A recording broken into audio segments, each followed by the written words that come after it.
আসসালামু আলাইকুম। আপনারা যে যেখান থেকে আমার ভিডিওটি দেখছেন, আপনাদের সকলের প্রতি রইল আমার পক্ষ থেকে দোয়া আর ভালোবাসা। সেই ভালোবাসা দিয়েই আমি আমার ভিডিওটা শুরু করে দিলাম সন্ধ্যার আগে থেকে।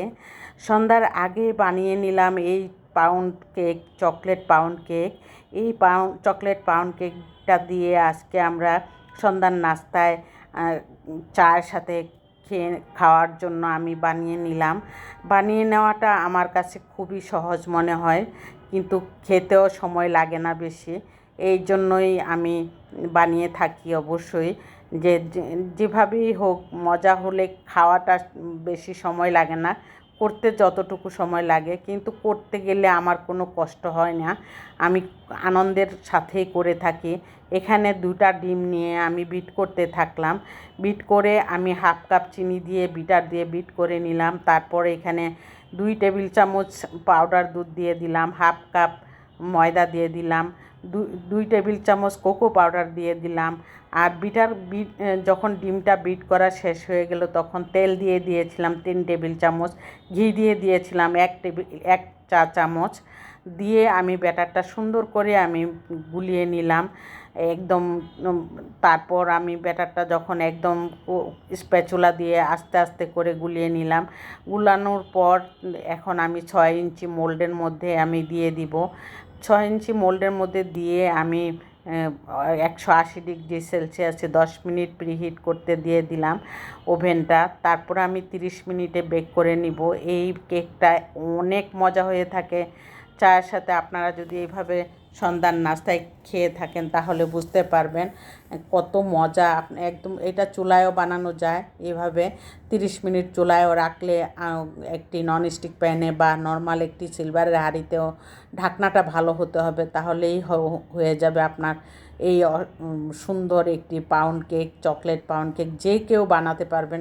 2টা ডিম একদম বেশি কিছু না, তবুও ময়দা তো সবার ঘরে ঘরেই থাকে, সেই জন্যই বানাতে কষ্ট হয় না। বানাতে কিন্তু সময় একদমই কম লাগে, কিন্তু খাওয়াটা খুবই মজার সাথে খেতে পারবেন।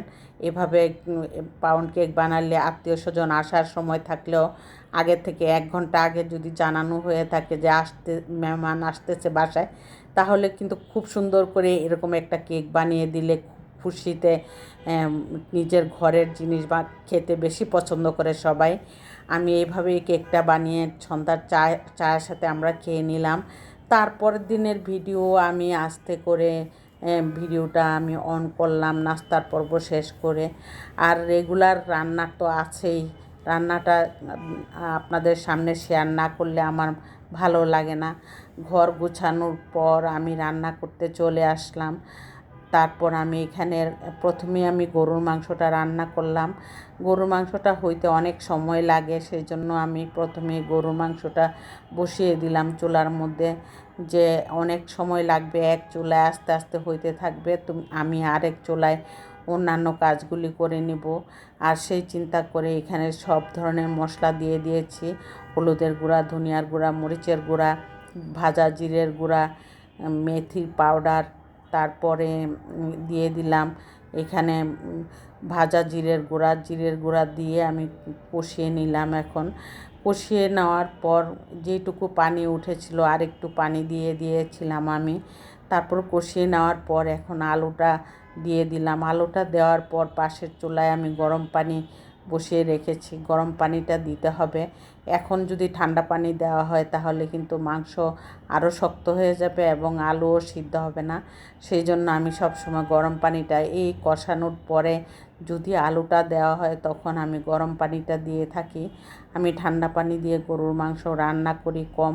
আমি প্রথম দিয়ে আমি ঠান্ডা পানি দিই, কিন্তু পরে যদি দিতেই হয় তখন আমি গরম পানি করেই আমি গরম পানি দিয়ে আমি গরুর মাংসটা রান্না করে নিলাম। এদিক দিয়ে আমি বেগুন ভেজে নিলাম। বেগুনটা আমি খুব ভালোভাবে ভেজে নিয়েছি। কেন আজকে পোলাও দিয়ে বেগুন ভাজা খাবে। আমার বাসায় বেগুন ভাজা প্রায়ই করা হয়। বেগুন ভাজাটা এত মজা করে করা হয়, সেই জন্য আমি বেগুন ভাজাটা আপনাদেরকে এক এক সময় দেখাতে চাই, আবার এক এক সময় আমি মনে করি যে না দেখালেই ভালো। কারণ আমার বাসায় প্রায়ই বেগুন ভাজা হয়, কারণ আমার বাসায় খুবই পছন্দ এই বেগুন ভাজাটা। বেগুন ভাজাটা একই নিয়মে একইভাবে আপনাদের কাছে আর দেখাতে ইচ্ছা করে না, তবুও আজকে ভাবলাম পোলাওর সাথে তো বেগুন ভাজাটা না দেখালেই নয়, সেই পোলাও রান্না করব বিধায় আমি এখানে বেগুন ভাজাটা আমি বেগুনটা আগে ভেজে নিয়েছি। বেগুনটা ভেজে নিয়ে তারপরে আমি টমেটো সস দিয়ে বেগুনটা আমি তারপর বেগুনটা দিয়ে দিব, আবার বেগুন ভাজাটা দিয়ে আমি সুন্দর করে একটা বেগুনের আচারির মতন বেগুন হয়ে যায়। এই বেগুনের আচারি বেগুন আমার মেয়েরা যদি এই টমেটো সসটা না দেওয়া হয় তখন আমার মেয়েরা কিন্তু অনেক বলে যে কেন আম্মু দেও না, এইভাবে আমরা বেগুন ভাজা খাবো না, এভাবে বলে। যখন তখন কষ্ট লাগে তখন মনে করি যে কষ্ট হলেও আমি এভাবেই করে দিই, ওরা তখন খুশিতে খায়। সেই চিন্তা করে আমি সংসারের কাজকর্ম নিয়ে আসলে আমার দিনটা পার হয়ে যায়। আর আমি ভিডিও দিচ্ছি ঠিকই, কিন্তু আমার কেন জানি ভিউ এত কম আসছে, আমি নিজেও বুঝি না আমার কোথায় কোথায় কোনো কোনো অংশে যদি খারাপ লেগে থাকে তাহলে আপনারা কমেন্টে আমাকে জানাবেন। আর ভালো লাগলে সাবস্ক্রাইব করে অল বাটনে প্রেস করে রাখবেন, আর একটি লাইক তো অবশ্যই দিয়ে দিবেন। আপনাদের কাছে আমার এইটুকু অনুরোধ রইল। আমি তো কত কিছু দেখিয়ে দিলাম এবং আমার তো করতে অনেক কষ্ট লেগেছে, অবশ্যই কষ্ট লাগার কথা, এত কিছু করলে কষ্ট তো লাগবেই। একটা ভিডিও করতে কিন্তু অনেক কষ্ট হয়, যারা ভিডিও করে তারা বুঝতে পারে এর মর্যাদাটা।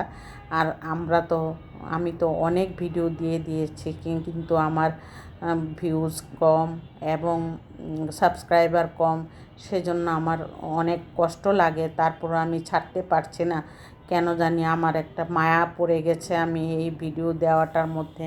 সেই ভিডিও দেওয়াটা আমার এখন মনে হয় ছাড়াটা অসম্ভব হয়ে যাবে, আমি ছাড়তেই পারবো না যতদিন পর্যন্ত আমি দেখে নিব।